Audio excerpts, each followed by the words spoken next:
Welcome to the 23rd presentation in the series where we're looking systematically at the Gospel of Matthew. Let's just reflect back. The title of this part is Jesus, Reality and Destiny. We saw in the last presentation a stark contrast between the Jewish religious leadership who made a fuss when Jesus' disciples didn't follow the ceremonial ritual hand washing and demanded a sign from heaven. They were just playing religious games.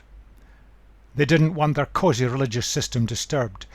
By contrast, people who came to Jesus for help, a Canaanite woman outside the Jewish nation. Her daughter was in serious trouble. She wanted help. Huge crowds of non-Jews. They just wanted to be taught. They were hungry for information and ended up being very hungry in the open air. A contrast that Matthew has painted for us. He speaks bluntly to the religious leaders. You nullify the word of God. That's what God says, not specifically the Bible. You nullify, declare it void for the sake of your tradition, which is just human invention. That's all traditions are. And he refers back to the passage from Isaiah where Isaiah saw the same problem in his days, hundreds of years before.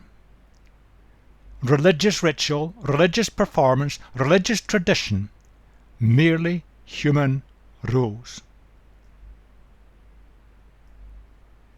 The reality that Jesus brought, the contrast. Religious systems produce traditions. They generate rules. But in the end of the day, they're self-serving. They're for the benefit of those who run the systems. God's centrality is lost, and caring for people is so often lost as well. Who gains the benefit from traditions? Now, not every tradition is bad, but traditions are merely human inventions. Who gains the benefit? Jesus challenged it. Now he brings reality, and the reality is tied to destiny, his destiny.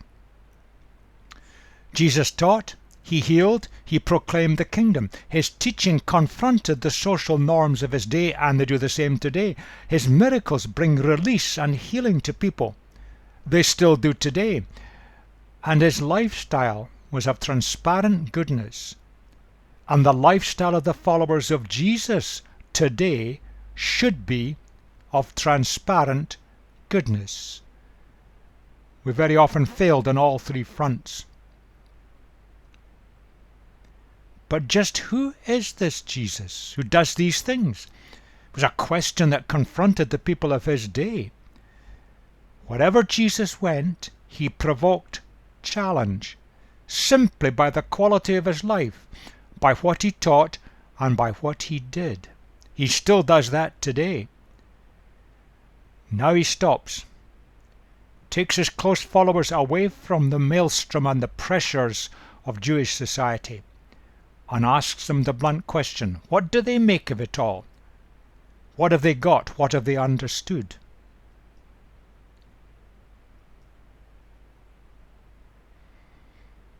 Some say Jesus is just a teacher. Some say Jesus was just a healer. Some say he was just a prophet. Some say he was a lawgiver bringing a better system. Some say he was king. Some saw him as a miracle worker.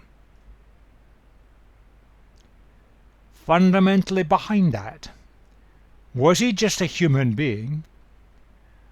Or was there something divine about him? Who is this Jesus? The challenge to his disciples, the challenge to the people around at the time, the challenge for us today. It, if you like, is the fundamental question for all time. And people today are still explaining Jesus away, reducing him, and not grasping the significance of who he really is.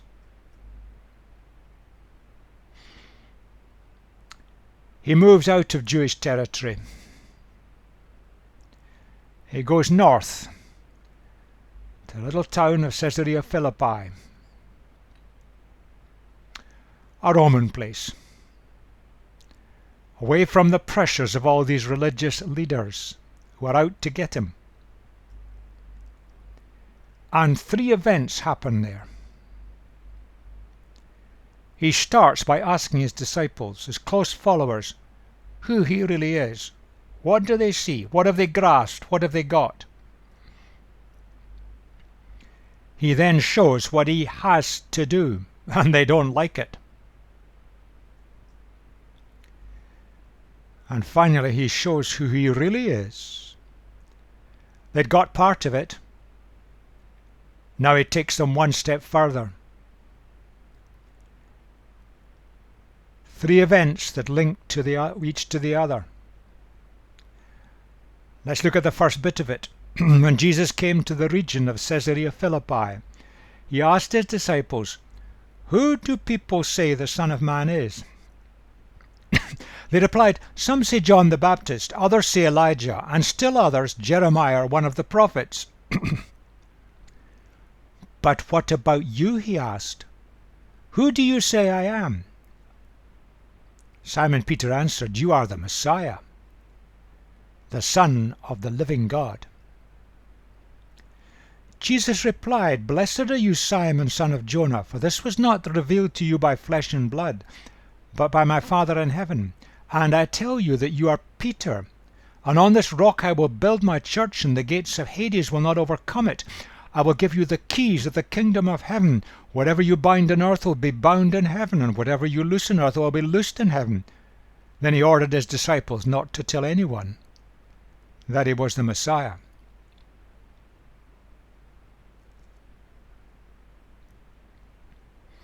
Fitting out some of the words. That's the crunch question. What do we think of Jesus, describing himself as the Son of Man?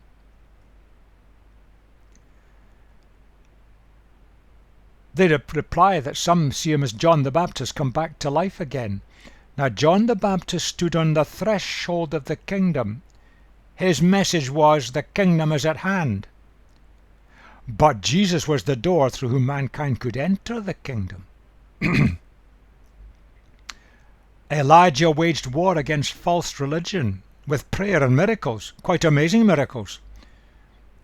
Jesus won the battle against false religion to liberate mankind by means of suffering love on the cross. Jeremiah foretold the coming of the new covenant by which mankind could be restored to God. Jesus brought it into being by his death on the cross. All three point to Jesus. But Jesus completed the task. They picture some element of what God was going to do, but Jesus came to do it. Some key phrases: the Son of Man, the Son of the living God, the Messiah. Let's just look for a moment at these phrases or words.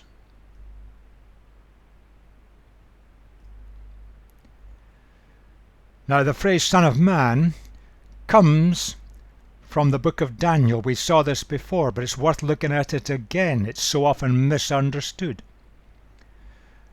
Daniel describes a vision he had at night.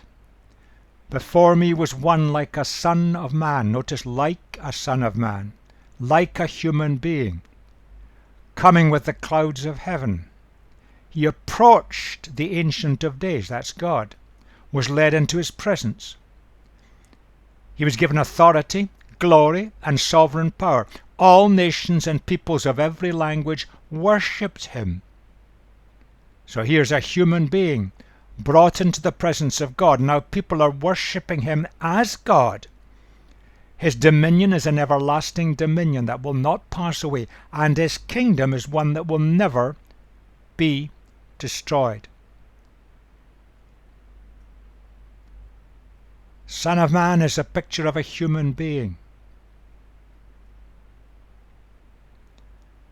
brought into the presence of God, the task completed.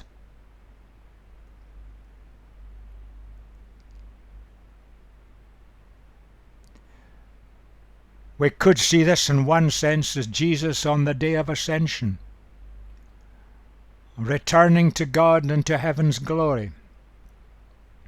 He completed the task through the cross and the resurrection, through his life, death, and resurrection, the way for mankind to be liberated, to be set free, to be able to fulfill what God intended them to be. That had been achieved. Now Jesus is the one who is to be worshipped as God, and his kingdom will last forever. What a picture!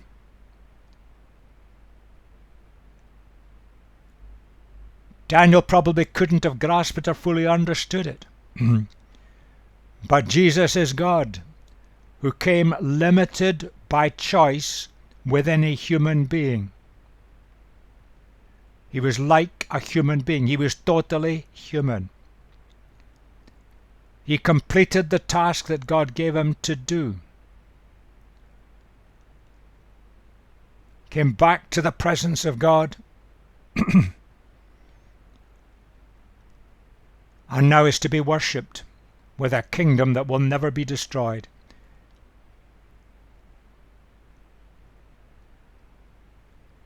An amazing picture. If you like, we could summarize it that way. Jesus came to bring the kingdom into being. He is the King. He is God revealed to humanity in a form that we can understand. He came like a human being, like a Son of Man. He achieved what God wanted him to achieve. He is God. And he started and opened the doors of the kingdom. And we're all invited in. We've got to be willing to enter, where we can have a new life, new hope, all because of what he has achieved through his life and his death and his resurrection. And the kingdom is growing and continues to grow today throughout the world. So the Son of Man would carry for the people then, for his inner group, the disciples particularly, it would carry a great depth of meaning. Peter's reply was that you are the Christ, the Son of the living God. Christ the Messiah, the sent one. Son of the living God. So Messiah, Son of Man, Son of the living God. The Son of Man, human presented to God, given all authority, glory, and power. Everyone worships him. He's King of the kingdom. He was sent by God. God came himself in human form to carry out the purposes of liberating humanity. And Son of God, nothing to do with biological sonship. The phrase doesn't mean that. It means the one that the fullness of God rested on him completely. As John the Baptist saw the Spirit come down and remain on him. Jesus carried in himself the essence and the nature of God completely. He was God who chose to limit himself totally within a human being, to complete on behalf of humanity, representative humanity, to complete on behalf of us all the freedom and the liberty that we so desperately need, which is still available for us today, but we have to be willing to accept it. What a magnificent picture. Jesus raises questions. Jesus poses the question to his followers. Peter answers on behalf of them. The Christ, the sent one of God. Pictured in the Old Testament books. They saw it in part. Jesus brings it to completion. The Son of the living God. He was God, carrying the full essence of God within the limitations of a human frame, by choice. The image of the invisible God, with all the fullness of God resting on him, a picture that Paul develops in his letter to the Colossians, chapter 1. That's the reality of Jesus. That's who he really is. At that time, in the society of the day, the Jewish society of the day, they were expecting a Messiah. They were expecting a Christ. They were expecting a sent one of God, because that had been pictured in the Old Testament books. But their conception was incorrect. They saw one who would come descended from King David. Well, Jesus was descended from King David.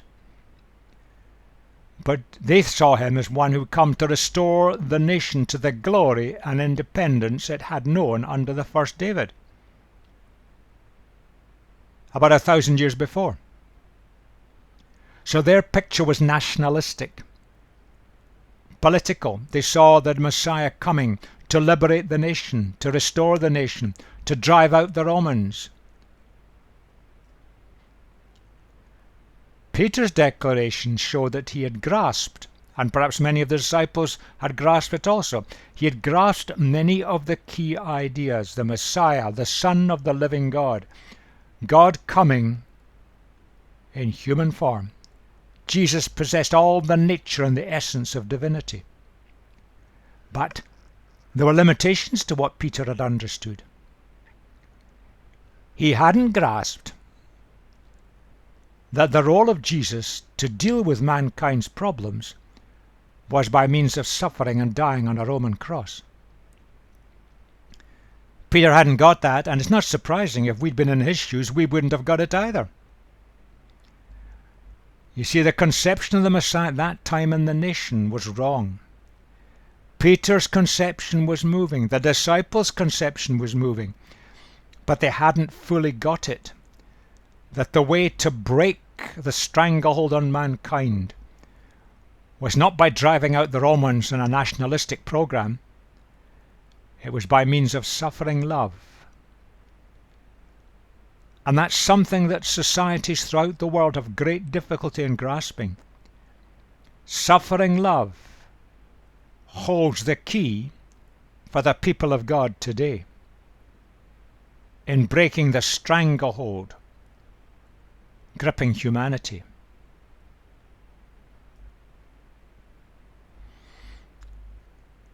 Then these verses that have caused so many problems have been misunderstood and misrepresented so frequently. Let's just look at a few simple points from this. Old version talk about the gates of hell, utterly misleading. Hades is just a transliteration of the Greek word. There is a Hebrew word that means the same.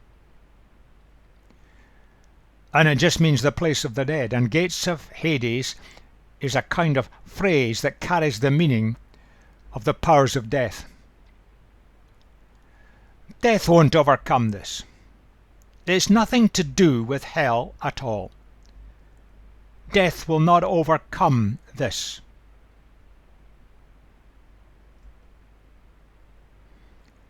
People have pointed out that these are the same word. 1 Peter is in the masculine. Rock is the same word in the feminine. Now it's slightly misleading because Jesus would have been speaking in the Aramaic language. Matthew is written in Greek. And in Aramaic, the two words would have been the same word. Basically, Jesus is playing on words. He's given Simon, his real birth name, a nickname Peter. Now there's no evidence that Peter as a name for a human existed. It was kind of invented by Jesus. It's a nickname Jesus gave to Peter. Rock. You're going to be reliable, solid. You're going to be central and key. So it's a lovely play on words. But we've misunderstood that word completely. The word cannot mean an institution, cannot mean an organization, cannot mean clergy, cannot mean hierarchy. The word refers to a community. It just means a gathered community of people in a locality. That's how the word was used. That's what it means. So the community of the followers of Jesus is going to be developed on the solidity and reliability and rock-like character of Peter, And even death won't overcome this. That's what Jesus is actually saying. And if you look at history, the community of the followers of Jesus started in Jerusalem. It relied heavily on the leadership of Peter. Eventually he passed it over to James, the brother of Jesus. But that community was built on the reliability of Peter. Now if you look at Peter at that time, he was enthusiastic, he was headstrong, he was certainly not reliable.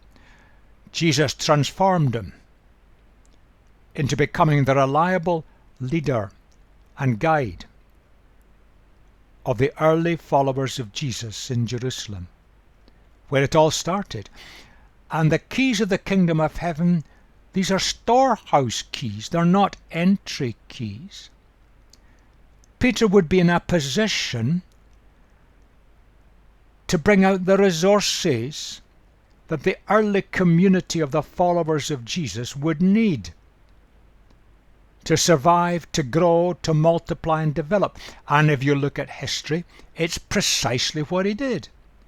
Through his leadership, through his experience and wisdom, through his dependability, which was not his nature, he in fact took that little community forward for a few decades in its early beginning. And Kingdom of Heaven is not an institution. This has nothing to do with entry into a church. Church is not an institution. The Kingdom of Heaven is where lives have given themselves to serve Jesus as King. It's a spiritual realm. It has no physical existence at all. Now in the original, that's what it actually says. Doesn't make good English. Whatever you bind on earth shall be having been bound. Whatever you loose on earth shall be having been loosed. You see, Peter, and indeed the leaders and the followers of Jesus became their leaders, they would hear what God was doing, what God wanted, and what God was doing in heaven, and they would release it and bind it on this planet. That's what it means. Now, are these just bits of information and facts based on the text? The church is not an institution. The word cannot carry that meaning. It has a clear meaning in the original language. It's local communities of the followers of Jesus. There was no institution called a church in the days of Jesus. He didn't come to set up a church. He didn't come to set up an institution or a set of rituals or a rule book. He came to bring in the kingdom and invite people in to make Jesus king. But they gathered together in their localities to support and help each other. That's what the word means. And the kingdom of heaven is just where Jesus is king. When people come and make Jesus king, they enter the kingdom. We want to live the Jesus way. They accept all he's done for them on the cross and his life, death and resurrection. And then they come together as communities. And Peter's stability, which is the use of the word Peter and rock, same word, that would give direction to the kingdom. And the community would develop. History shows it all came true. Peter's declaration shows that he understood something of the nature of Jesus and his purpose.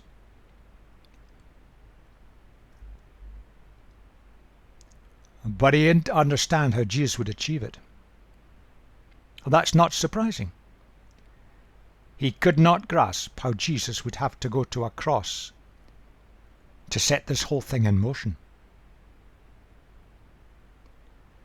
That's the significance and meaning of that passage that's so often been abused.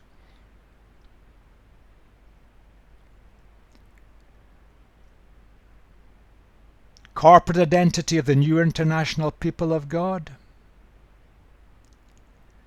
This happened as the kingdom grew, as more and more people decided they wanted to make Jesus their king. local communities of the followers of Jesus developed. They met together to strengthen each other, to help each other, encourage each other, because they were going through difficult times. They faced the threat of death and persecution all the time, but it didn't defeat them. The gates of Hades, death, the prospect of death, the prospect of persecution, they went on. They kept growing. And they started to develop an identity as the followers of Jesus. And that's what it says in the original. And on this rock, on this stability, I will build of me the church. The order is rather unusual. But again, let's remember that word does not imply an organized structure. It's not a hierarchy. It's not a denomination. It's just a local gathering of the followers of Jesus. And the unusual construction shows the emphasis on me. Jesus builds the local communities of his followers. He strengthens them, he encourages them, he equips them, he resources them. But it's done through human beings, followers of Jesus who've developed stability, a little bit of maturity. And Jesus uses the most surprising material, because Peter by nature was impulsive. He was certainly not stable. And yet he became the stable rock who was able to carry through the work of Jesus in allowing Jesus to build up his followers in the communities all over the Roman Empire. You could summarize it that way. Jesus showing that there'll be a new people of God. They were breaking away from the Jewish nation. A new people of God. And it will be constituted round himself, a build of me. But Peter's role, and others too, in stable leadership would be critical. Jesus builds the church, but he needs to work through us if we're willing. And he'll make the most unstable of us totally stable, totally reliable, in order to build his communities. It's a magnificent picture that Jesus is building. I mean, to carry that picture in mind and strip away so much that's gone around, which is misleading and misrepresents the text. But how is Jesus going to do it? First of all, he wants them to keep their mouths shut. He doesn't want them to spread it around, because he doesn't want to be captured and arrested too quickly. He had work to complete. He had more training they had to undergo, more people to be reached. He needed more time. But Jesus stresses to them that he has to go to Jerusalem. He was going to suffer at the hands of religious leadership. They'd kill him, but he'd be raised back to life on the third day. They didn't really make much of that at all, and that's not surprising. If we read the text from that time on, Jesus began to explain to his disciples that he must go to Jerusalem, suffer many things at the hands of the elders, the chief priests, and the teachers of the law, that he must be killed and on the third day raised to life. Peter took him aside and began to rebuke him. "Never, Lord," he said, "this shall never happen to you." Jesus turned and said to Peter, "Get behind me, Satan. You're a stumbling block to me. You do not have in mind the concerns of God, but merely human concerns." You see, Peter was looking at it from the wrong perspective. Understandable. And we do today. We're in our programs, our campaigns. Suffering love is the key to kingdom growth. Then Jesus said to his disciples, "Whoever wants to be my disciple must deny themselves, take up their cross and follow me. Whoever wants to save their life will lose it. Whoever loses their life for me will find it. What good will it be for someone to gain the whole world and yet forfeit their soul? Or what can anyone give in exchange for their soul? For the Son of Man is going to come in his Father's glory with his angels. and he will reward each person according to what they have done. Truly I tell you, some who are standing here will not taste death before they see the Son of Man coming in his kingdom. That's certainly not the return of Jesus. The kingdom was going to be established in the lifespan of that group. That's what Jesus is saying. History shows it's true.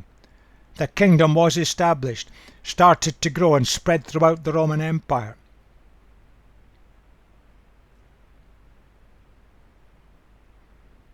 That's the danger. We accept so often Jesus died for us on the cross, and he had to do that. But we're not prepared to go the same way. We're doing things by human activities, not by the way of God. We're thinking of things at a human level. You see, following Jesus means a life of potential martyrdom. That's what the cross meant. And it happened.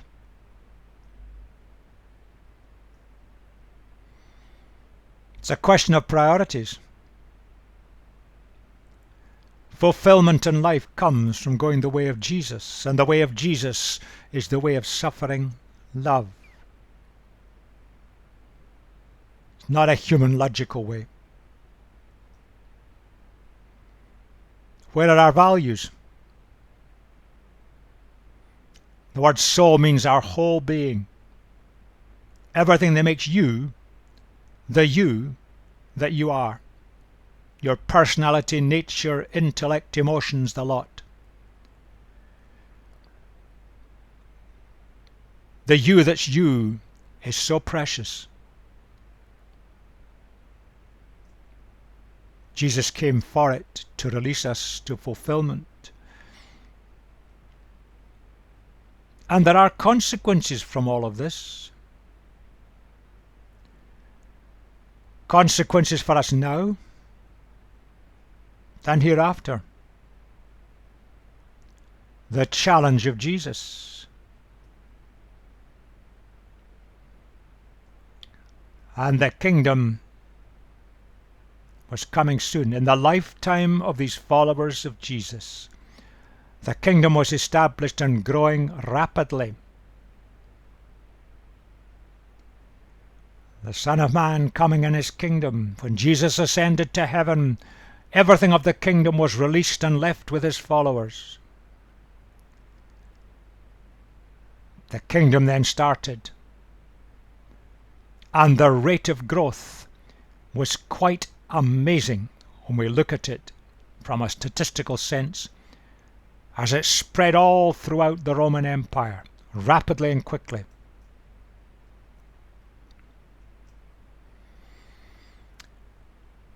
Having taught them that, Jesus, a little later, still up in the north, took 3 of the inner group, led them up to a hill.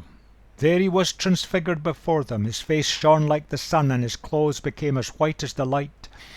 Just then there appeared before them Moses and Elijah talking with Jesus. Peter said to Jesus, "Lord, it's good for us to be here. If you wish, I'll put up 3 shelters, one for you, one for Moses, one for Elijah." He blurted it out. He wanted to keep the precious moment forever. While he was still speaking, a bright cloud covered them, and a voice from the cloud said, "This is my Son, whom I love. With him I am well pleased. Listen to him." Then when the disciples heard this, they fell down on the ground, terrified. But Jesus came and touched them. "Get up," he said, "don't be afraid." When they looked up, they saw no one except Jesus. And so coming down the mountain, Jesus instructed them, "Don't tell anyone what you have seen until the Son of Man has been raised from the dead." The disciples asked him, "Why then do the teachers of the law say that Elijah must come first?" Jesus replied, "To be sure, Elijah comes and will restore all things, but I tell you, Elijah has already come. They did not recognize him and have done to him everything they wished. In the same way, the Son of Man is going to suffer at their hands." And the disciples understood he was talking to them about John the Baptist. They hadn't identified who John the Baptist was. Now it was clearer to them.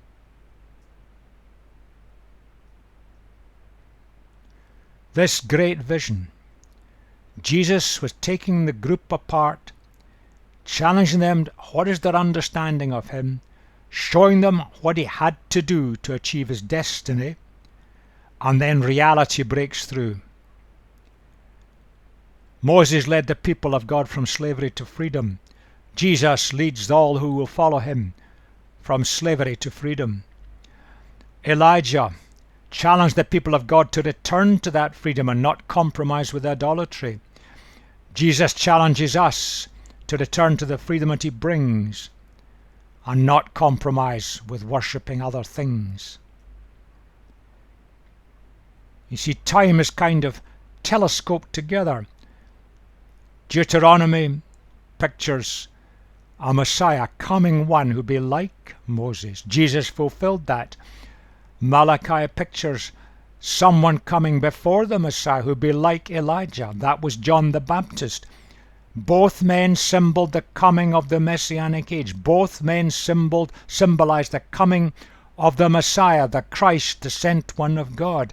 That's why they were seen on the mountain. A revelation God brought to them. It was a confirmation to that inner group what Jesus had been teaching them. Jesus is much more than a human teacher. He's not just a prophet, despite what Islam asserts. There was a breakthrough here. If you like, heaven's glory just broke through temporarily.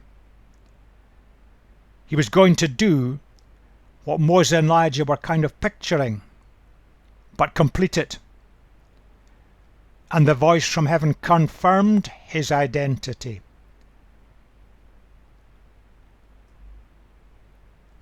But they had to listen to him.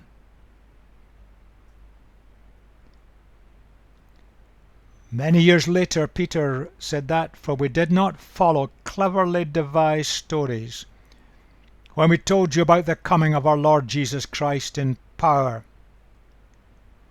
but we were eyewitnesses of his majesty. This is referring back to this transfiguration.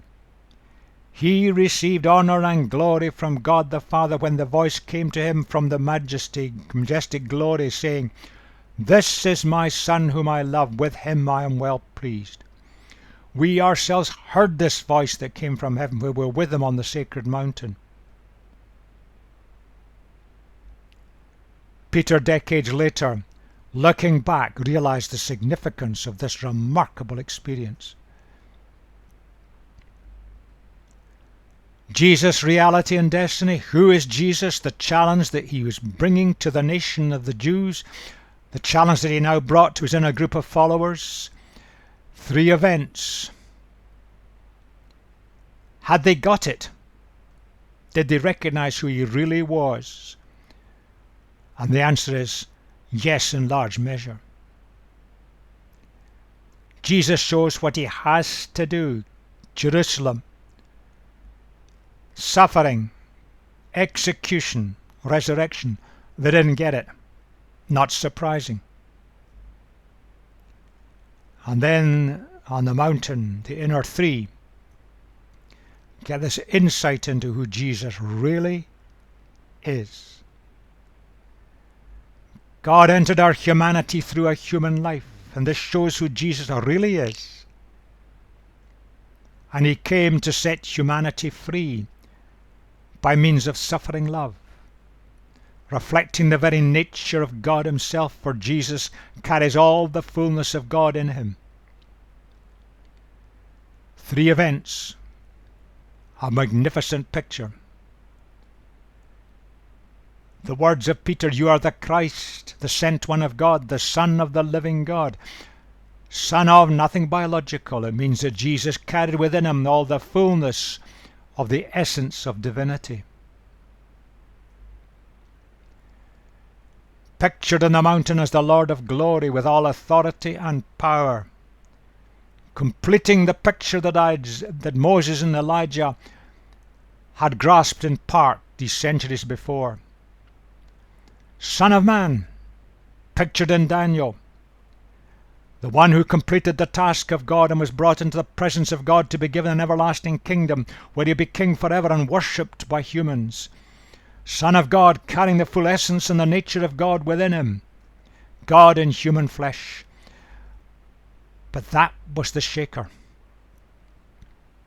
The way to breakthrough meant going through the cross. Death by torture. Public death by torture, before resurrection followed 3 days later. The way of Jesus is always the way of suffering love, because that reflects the nature of God. God cares for humanity so much that he's come to rescue us, to set us free, and to give us a hope and a future and a fulfilled life here and now. That's the way that Jesus did it. And we're called to follow with the same mindset. But that was the words that came from the cloud. This is my Son. He carries within him all the nature that is mine, whom I love. We understand Trinity by getting the relationship between Father, Son, and Holy Spirit. You can't picture it in human terms. It's beyond our minds. Jesus was fulfilling what the divine wanted to happen. Limited within human flesh, thinking as a human. He was being obedient even unto death. But the challenge to those who were there, and it's a challenge to us today, is listen to him. And one of the purposes of this series looking at Matthew's Gospel is so that we can simply see what Jesus said, what he taught. And if we want to follow his ways, we've got to start by listening to him and then seeking his help to do it his way. The way of suffering love. That's Jesus' reality and destiny.